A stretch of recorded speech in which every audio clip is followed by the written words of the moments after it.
So the talk that you're in is, this is really not the droid you're looking for. And I want to thank everybody for coming here and during the dinner hour. I'm Nick, and this is my co-presenter Sean. And we're gonna walk you through a fun journey today. I'm actually personally really excited about this talk. I know Sean is as well. And so I'm going to jump in, a brief agenda, just to tell you where we're going to take you, what journey we're going to take you on this evening. We're going to go through some introductions, talk about a little bit of primer history.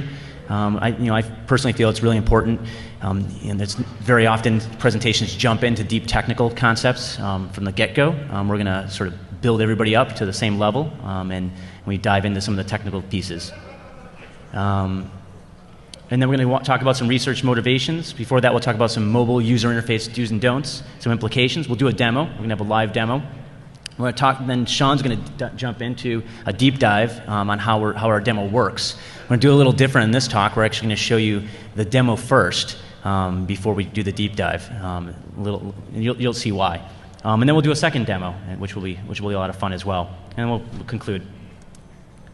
So some introductions. I'm Nick Percoco. I'm the head of the SpiderLabs team at Trustwave. I started my InfoSec career in the 90s, mid-late 90s, and I was really just started out as a pen tester. This is my 5th Defcon talk.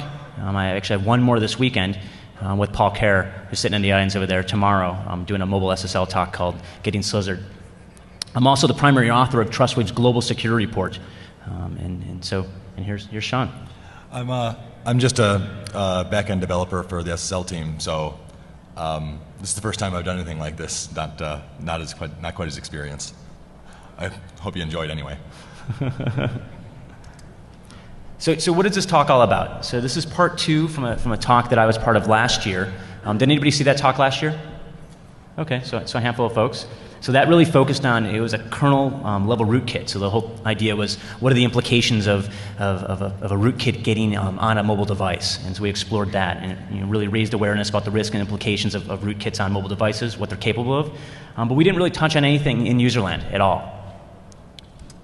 This year, and so after the talk last year, I was thinking I really would like to do another Android talk, and what are some things we can do, and we'll talk a bit about how we actually came to start doing this research. But basically, this year we focused 100% in userland. We just wanted to focus on the user interface, 100%. The whole idea is of what tricks we can play using available APIs. Nothing out of the ordinary. All the APIs that are available in the Android SDK. And then really, what did Google allow developers to do? What are some sort of, what bad things can we do with the APIs? And in the process, we discovered basically a layer 7 ODE in the process. And so we're going to talk about what that is.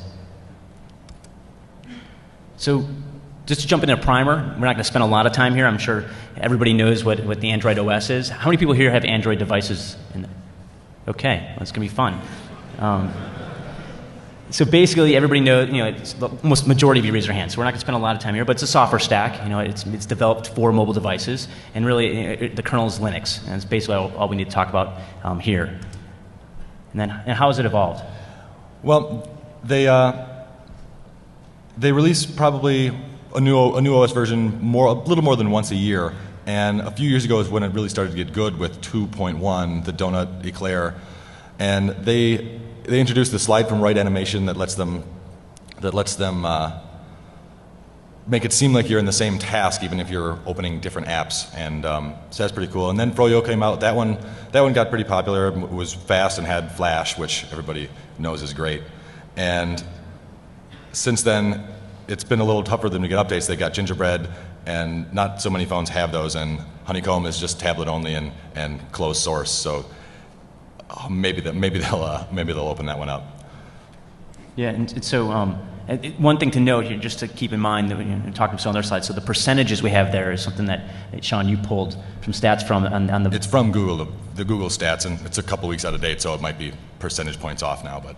Yeah, so that's the user population. So just something to keep in mind as well. We're talking about updates.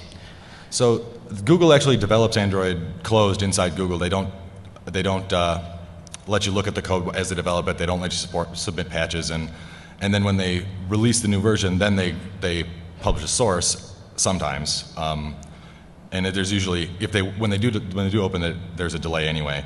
And they give you the stock Android only on a few devices, and usually there's a HTC Sense or other OEM customizations that take a while for them to update, and that's why people aren't getting up on Gingerbread, because it's been taking them a while to update that stuff for the newer versions.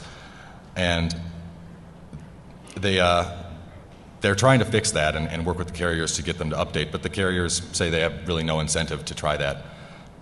So we'll see if the updates get better, and they need to, because people come up with security updates that need to get pushed out. Right. So, what is the Android market? So I'll just take a little bit of this, and basically, it's the place where you buy apps. Everybody here in this room, has an Android phone or Android mobile device, tablet or whatever they have, and that's where you get your apps from.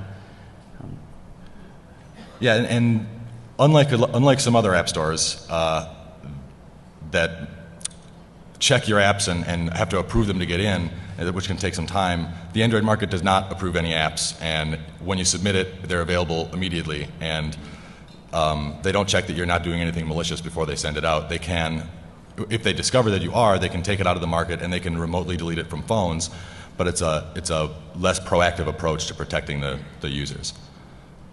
One thing that I guess to think about in comparison to Android versus the iOS, Apple devices. I was recently asked, if you were going to have to attack either of those devices, what method would you use?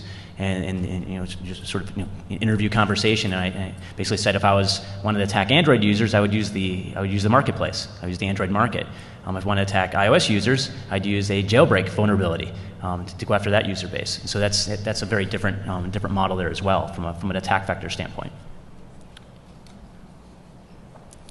So when you're developing for Android, there are just a few basic building blocks that you really want to use to put your stuff together. The most basic unit of an Android app is the activity. That's just a screen that sits in front of the user. All the UI that you build is in an activity, and you can bundle up some data in an intent and publish that intent that other apps can register that they care about that intent, or that type of intent. And so, for example, if you open up your email client and you click a link, that link is put into an intent by the email client that the Android system sees. Oh, well, I know the app that uses that link, so you open directly in the browser instead of requiring the email client to implement their own WebKit view or something. So that's how they implement their goal of having task-based UI with using different apps. And then if you want to run anything in the background, you have these services. So the app themselves, once you hit the home button or something and you leave your app, it's not continuing to run unless it registers as a service, which doesn't have any UI in it, obviously, but can perform tasks and network I/O and play sounds, I think. But when you want to get the user's attention from the background, your service can receive some information from the network and pop up a notification. That shows up in the top bar, and those are pretty easy to deal with, and that's really the primary way that developers should be getting a user's attention when they're not in focus. So when you're making an app, you want to be simple, consistent, and get the user's attention because you want them to use your app. They open up your app to do one thing at a time and really one thing only. So each screen should be focused on one purpose and just do one thing, and it should be obvious what you're doing. Sometimes you're going to be reading a tweet or making a phone call or looking at sports scores. They also be consistent. You don't want to have to re-implement everyone else's functionality in your own app, because then it wouldn't work the same and it wouldn't look the same. So you use other apps to perform the stuff that people are going to be doing in yours, and they'll get back to you with the back button, and if you send them away, then they're going to remember that and come back. So you can see on those images there, that's a little task. I took a picture and wanted to tweet it, and so that's how you do. You select the share, and it lists off all the apps that can receive a picture and act on it, and you choose Twitter, and then you can go tweet the image. Yeah, and the consistency piece is also extremely important from a security standpoint, because your users, you want them to expect certain activity that are going on in their applications, and so there could be security implications of that, and we're going to show you some of those. Those images, by the way, that was me tweeting an image of my iPad getting a kernel panic, so that's fun. Google tells all the developers not to override the behavior of the back button. They want the back button to behave consistently across everything. So when you send an intent, or when someone sends an intent to you, and the user expects to hit the back button and go back to the place they came from for this task-based model. But in some of Google's own apps, they don't really do that very well. This example here is the Google Voice text messaging app. I received a text message from a friend of mine, responded to it, and left the app, and then got another one, and another one. We were having a text conversation.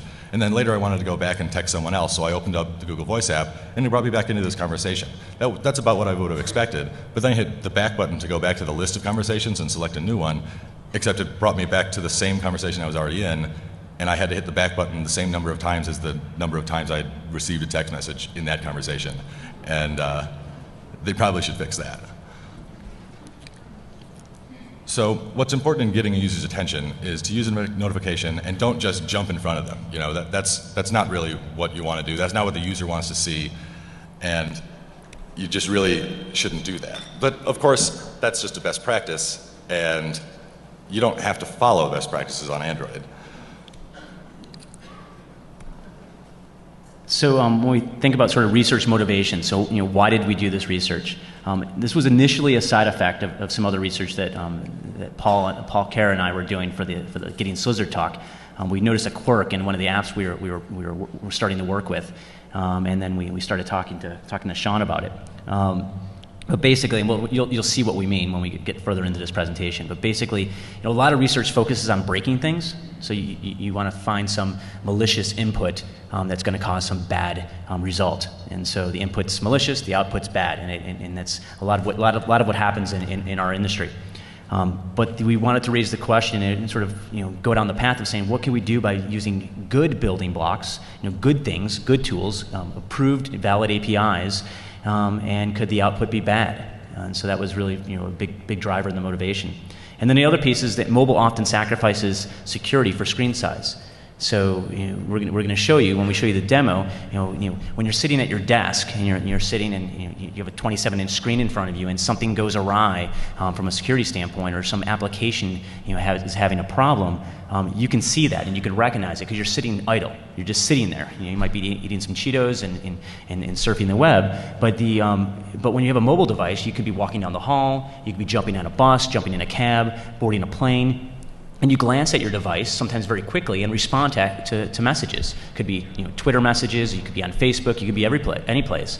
And when there's things that go awry, it may not be apparent. Sometimes it may not be apparent to security people. It's definitely going to be apparent to your grandma. So that's another piece of the research motivation. And then we also want to see how far can we push the end user? How far can we push them using valid APIs to do bad things? And then, some of the research implications. And so we're going to talk about one of them here, and we'll have some more at the end. But basically, consider the following scenario. An attacker builds an app using approved APIs. These are things that even if Google was doing some filtering within their app submission process, they wouldn't be able to detect. They submit the app to a public app market. The app is approved in the Google Market example. It's approved immediately and available for download. The user downloads the app. The app's able to steal credentials from popular apps. The users expect nothing with their device. And so that's exactly what we're going to show you. So Sean's going to do a demo in a few minutes. What we're going to do is we're going to play with an app called Bantha Poodoo.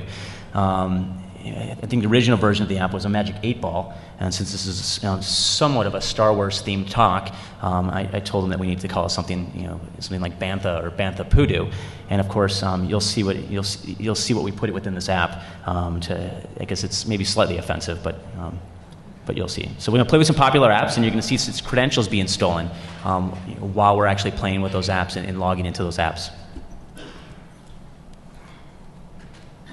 So. Right over here, I have my server over in Russia where I'm trying to steal everyone's passwords. And here, this is just some user who went to the market and he downloaded this cool app that everyone was talking about.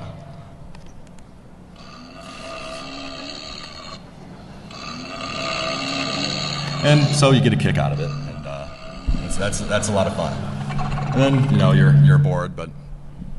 You're bored and you have to get out of there. So all right, I'm gonna go log into Facebook now, and all right, so Facebook is telling me I have to log in. That's fine.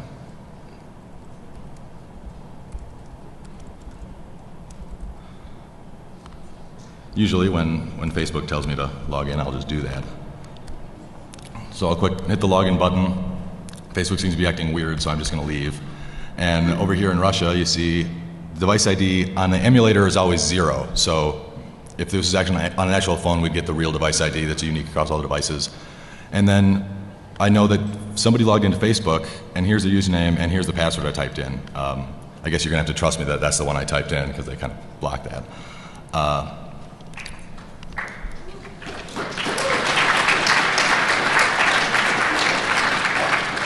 And it's really any app that has a login screen. If they can make it, you can make it too. So jump over here on the email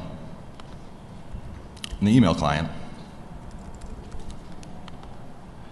Wants me to log in, and it's also acting weird. If you wanted to make this a real attack, you'd probably not have it attack so aggressively, and as soon as they type in their password, you ask them again, you could, go away. But here's the one I just typed in there, and then jump over Google Voice, same thing. If you want to get someone's Google password, this looks exactly like the Google Voice login screen.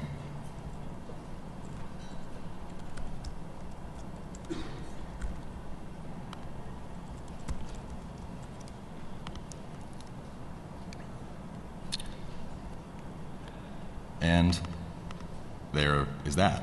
So any app that wants to let you log in has to ask for your username and password. And if they can do it, then someone else can do it.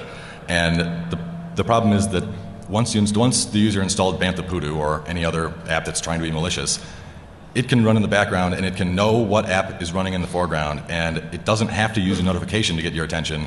It can just jump out in front. Yeah, so what we're actually going to do is we're going to do a deep dive. Yeah, I'm going to run through what you have to do to actually do that. It's painfully not complicated, actually. So the first thing is that you need to register the service. You're going to run in the background, and the point is to monitor what's happening on the phone. So you register your service, and you call it org.android.important-system-service. So if the user goes and looks at their running services, they're going to think that's important and it's from Android, so I'm not going to quit it. And you see here it's using an intent filter that will let it respond to and send some intents. Here I've set up a receiver that receives the boot completed event. So every time the phone starts up, I receive this and I start the important system service. And that way, I showed you that I opened up Banthapudoo and played with it, but you don't have to open it. If you install it and then you go away and your phone restarts or whatever, and your Banthapudoo is just sitting in the background, you don't have to actually use it, but it starts up, it's running, and you don't ever need to know. You don't even ever need to know that I'm attacking you. So, and then you decide which apps you want to attack. And you just have to look at them and figure out how they built their screen. You take screenshots, you cut their images out, you can, in the case of Facebook, I decompiled their APK and took their assets, sorry. And then just set up a map of the package name to the activity, the package name of the app to the activity that you're using to attack it with. Yeah, I mean, and this could be any application. So I mean, we just chose these four for this proof of concept. But this could be an online banking application. This could be a VPN credentials. It could be with any type of application you want. And it doesn't necessarily just have to be credentials. It could be a data input field in a specific app that you know is always there or always there on startup, and you could ask the user to enter their information that you want to gather from them. So then, in your service, you set up a timer that's going to run, every so often. This one's running every 2 seconds. It doesn't have to be that aggressive, but it's not an expensive task to check this out. So you ask the system service to get the actual Android system service to give you the activity service, and that's going to let you monitor what activities are currently being run. And so you loop over all the running activities, and here, importantly, you find the one that has importance foreground. That means it's running in front, and that's what the user is currently looking at. So as soon as you find that one, I build a new intent, and I put the I tell the intent that it's going to be an activity new task. So it knows it's going to pop up a new screen in a different application in a new task. So it's not going to be in the same stack as their actual task. What that'll do for me is that if they hit home and leave and then go back to the app through the app switcher, if I didn't do the new task here, they would come back in and they'd come back to my app, and that would be the one in the foreground. But if I do the new task, they'll do that and they'll go back to their app where they were before, where I can attack them again, but I won't be the one in front. And then I just start that activity. I mean, one thing we didn't show in the demo, which would mostly be apparent in many users, you typically don't log in to your, say, Facebook app for the first time. So in the real world scenario, the person would actually launch Facebook, see their timeline on the screen. For a fraction of a second. For a fraction of a second, and the login screen would pop up. And but what he's saying is that what you saw in the demo, I opened up Facebook, hit login, and it went away, and there was another login screen, and then another login screen on top of it. Normally, you're authenticated to Facebook, so there wouldn't be a stack of login screen waiting for you. Yeah. Anyhow, so you have to, when you're building these views, some of them leave the bar on at the top, some of them get rid of it, some of them customize the color, some of them just use their own image. So you just have to mimic that, and you just ask Android the same way they do when they legitimately make their app. You say, I want to use a custom title bar, or I don't want there to be a title bar at all.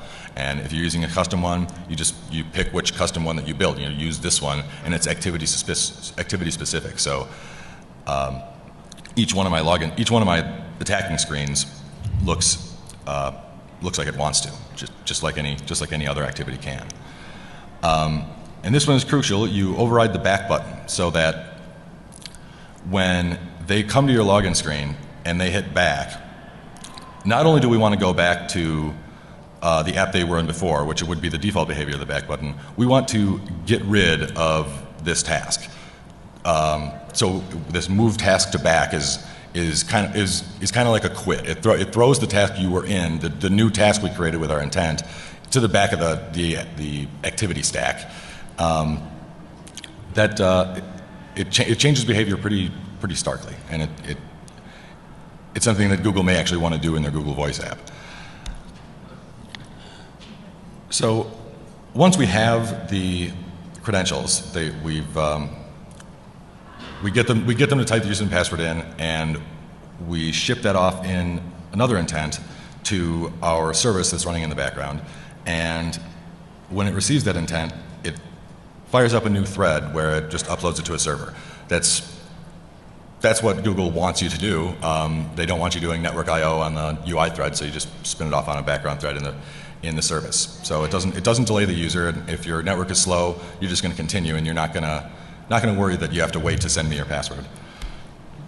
And here, in order to do this stuff, Google does require you to have security permissions. And the thing is, you just ask for them, and people go to the market and they see this app needs to use the internet and view the phone's state. I mean, most apps need to do those things. And the boot completed event doesn't even show up in the market. Like, I want to know that you started your phone, and Google doesn't think you really need to know that. So that I have a picture here of what you see on the market website when you try to download an app with these exact permissions. It looks a little innocuous, and in some ways they want it to be, because apps need to use this stuff. They don't want to scare everyone away from downloading any app for any reason. And here in the, I just have a couple more tidbits for you, that sometimes you want to make sure that some of the apps resize the elements on the screen when the keyboard pops up, and some don't. Sometimes the keyboard slides up in front of things. If they can do it, you can do it too. And the no history is a kind of a cool one. That way, when they leave your app, like they come to your app and then they leave it, normally, if you hold down the home button it'll show you all the apps that you've recently run. But if we started up and we ran in the background, we're attacking you, and then they're switching apps with the app switcher, and they see Bantapudu in there, and they're like, I haven't played Bantapudu for 2 weeks. We don't want them to see that, so we tell it no history, and it doesn't show up in the app switcher when it's not running. So it's kind of cool that you can do that too. So then we have a second demo here, and so what we want to do is we're going to modify Bantapudu, remove its credential upload capabilities. Because we don't actually want your passwords.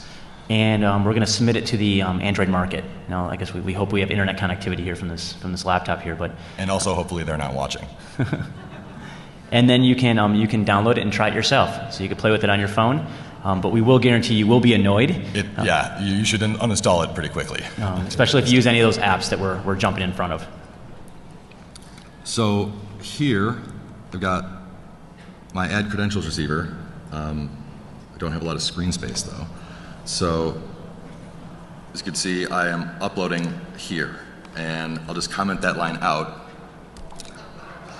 so it doesn't actually upload. Now I'm going to build a package.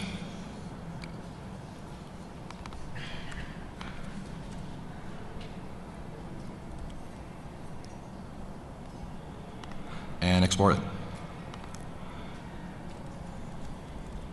Like I said, the original version was Magic 8 Ball. I think that's why it's still called that. Yeah, so. Do you want to call it Bantapudu? Yes, I do.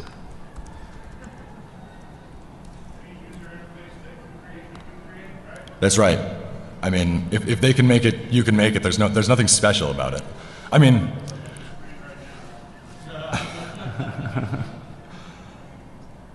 well, anyhow. So,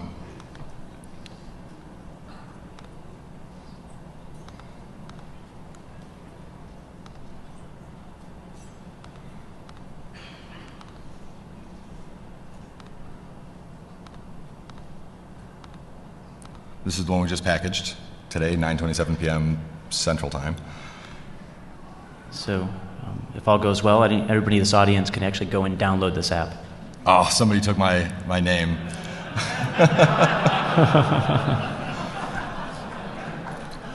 I tried that one out a little while ago, and it was free. So I guess that one is in there as of recently. So it'll take me a little while to rejigger the package name. I have to change a bunch of things around in the code, and I need a little more space in this. But we'll release this to the market later on. We wanted to let you download it right now, but it'll be this weekend or next week. Yeah, and there's actually is a version of it, an earlier version of it on the Defcon DVD. Yeah. So you can play around with it right now if you wanted to load it on manually. So let's go back in to the presentation and basically some other thoughts on how to weaponize. Obviously, the functionality in the app that we released, it's not the greatest from an attacker's perspective. You know, there's some quirks, there's some things that would be annoying to end users. But basically, one of the concepts is being able to phone home to a server and have that server successfully check for the authentication to make sure that authentication is valid. And then send a message back to the app to say, stop popping in front of the Facebook application. We already know their username and password. And then, a couple other things is, showing the login screen after they've been in an app for a while. We set ours. What is it set at? It's every 2 seconds. I mean, it doesn't need to be that aggressive, and even if it checks every 2 seconds, it doesn't have to put it in front of you every 2 seconds. It can wait, 10 minutes while you're using the app, and if it's open that long, maybe the app wants you to authenticate again. I mean, that could be a legitimate thing. It happens actually pretty often in bank applications that they, for security reasons, want to make you re-authenticate so nobody just picks up your phone and uses it. So that exact security feature can be dangerous. So get people used to that. So then we also were thinking about this, and there's some other uses to this design flaw. It's not just stealing credentials. So unfortunately, this may be coming to your phone very soon. App-targeted pop-up ads. So basically what that means is that if you're in one app and you download an app that has this features and functionality in it, they can decide that, hey, you're in Facebook, I'm going to throw ads in front of you while you're in your phone and you're using those applications. The other idea is hijacking competitors' apps. So someone wants to make a new social network or a new app, and they don't want Facebook to work quite as well for you, for example. So every time you open up Facebook, some crap pops in front of you and then goes away after 3 seconds, or doesn't. And it just gets really annoying because you can just screw with other people's apps, and there's nothing they can really do to stop you from doing it. Another thing you can do is say you're an Angry Birds competitor. You can embed a really crappy version of Angry Birds into your app, and every single time someone goes to play Angry Birds, your version pops up in front of them, and they decide to uninstall Angry Birds. And then there's other ways that you probably can think of that you can be a jerk. So some conclusions here that we can talk through. Really, approved APIs can be used to create malicious apps, and that's basically what we did here.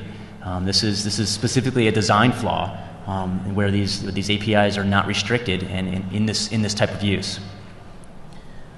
And Google really has to change that, because not restricting developers from doing whatever they want to is a disaster waiting to happen.